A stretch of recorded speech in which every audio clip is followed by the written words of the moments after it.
I'm joined by, from Salford by the Shadow Schools Minister Mike Kane. And Mike, thanks for joining us. Good evening. Can I just ask, confirmation really, students who have already passed through university and have maybe paid, have got debts of 50,000, they will get no help, even though in a way they're paying twice, aren't they? They'll be paying their own university fees and they'll be paying the higher taxes to pay for everyone else's university fees.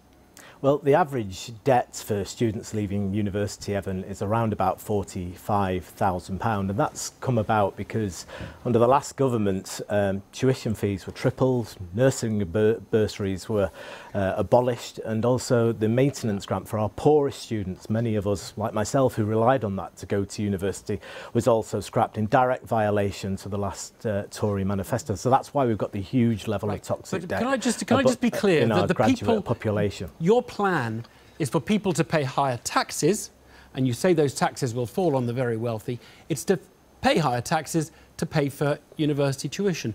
Those people who've got their 50,000 of debt will both have paid the tuition and pay the higher taxes. Is that correct? And you'll do nothing for them?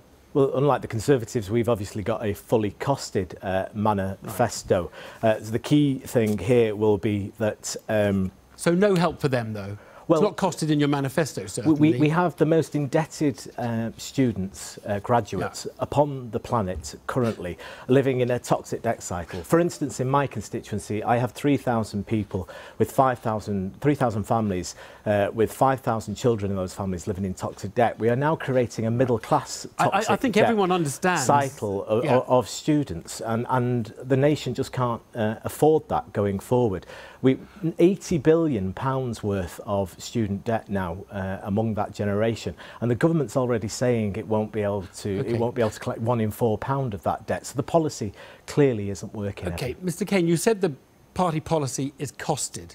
Now, what growth in student numbers have you factored in when you remove the fees? Because obviously the fees must deter some students. That's one of the reasons why you would want to remove them.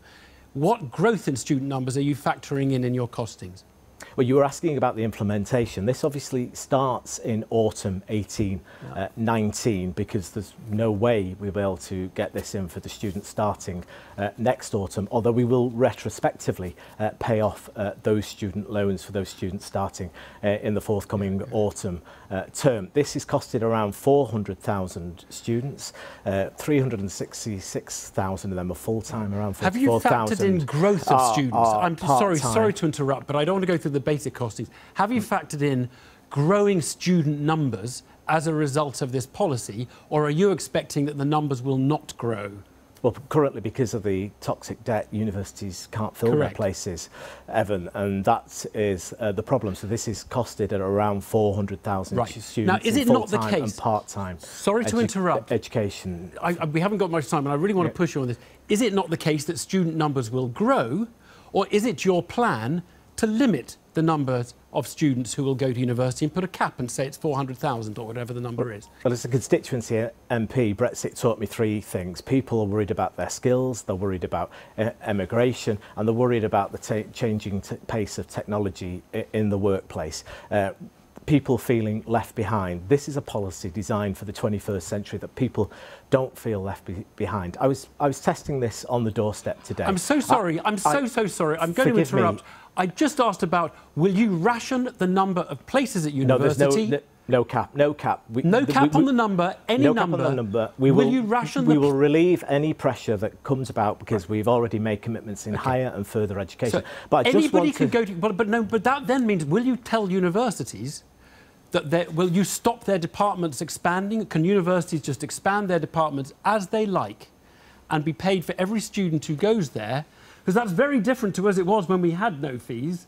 When we had no fees, the numbers were controlled and universities were told how many students they could take in different subject areas. Is your proposal that any universities can just expand as much as they want and anybody can go to university and the government pays? Well, university can't do that currently, Evan, because they can't fill the places currently because young people won't take on that level of debt. But it's up to them to make that decision. Sorry, it's up to them to make that decision. Will it remain their decision or will it be your decision? I met a student who graduated 2 years ago today with £47,000 worth of debt. She does an administration job at £17,500. She won't go for a promotion because she will cross the threshold of £21,000. These people will never pay that debt back. We've got students now living with their parents into their 30s and 40s because of the housing crisis. Mr. Kane, we can't allow our young people, we can't draw the bridge up on them while we are pulling the drawbridge out. They can't even rely on the bank of mum and dad after the dementia tax announcement. I'm so sorry, but how can you say the policy is costed if you've said there will be no rationing of places and you've not allowed for any growth in the numbers of students? Because one of the things one would assume is there will be more students if it's free to go to university. Somewhere the policy isn't adding up, is it? The policy is fully costed, Evan, as all our policies are and have been tested from outside the political realm as well. This is a commitment of £9.5 billion to 400,000 students per annum to get free tuition fees at university. And there's a clear choice in this election. Students at A-level tonight can register to vote by midnight, and they have a real choice coming forward as what they want society to look like, what they can achieve at university going forward. Mr. Kane, thanks very much for joining us. Thank you very much indeed.